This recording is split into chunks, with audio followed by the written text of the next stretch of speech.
emerge of a new form of crime targeting motorists in malls. It is an intricate and well-coordinated robbery devoid of violence. Our Crimes and Investigations Unit is lifting the lead on why parking your car at a mall could be the last time that you see it, but mostly on how malls are a hotspot for break-ins. And with exclusive CCTV footage, we can now show the extent of the cartel. Here now is our Crimes and Investigations reporter, Brian Obuya. On April 30th, 2020, at the Gateway Mall in Nairobi, two neatly dressed men break into this vehicle in plain sight of unsuspecting security guards.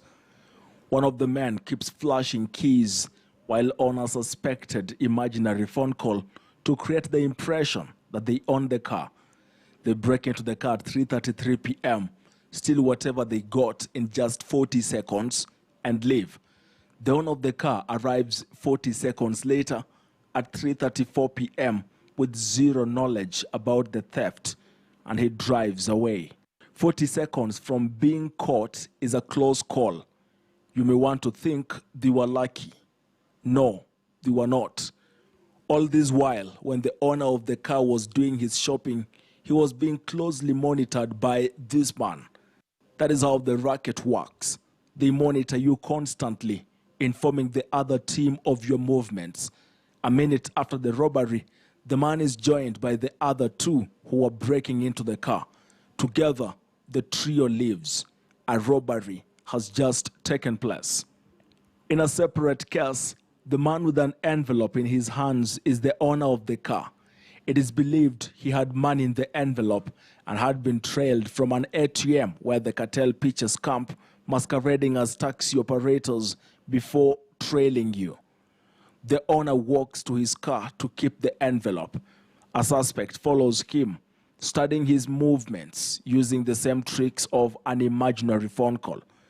As the owner leaves, the thief somehow breaks the door open and steals the envelope and its contents before disappearing into thin air.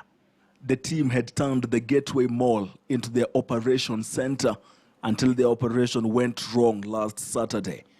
A trap was laid for them.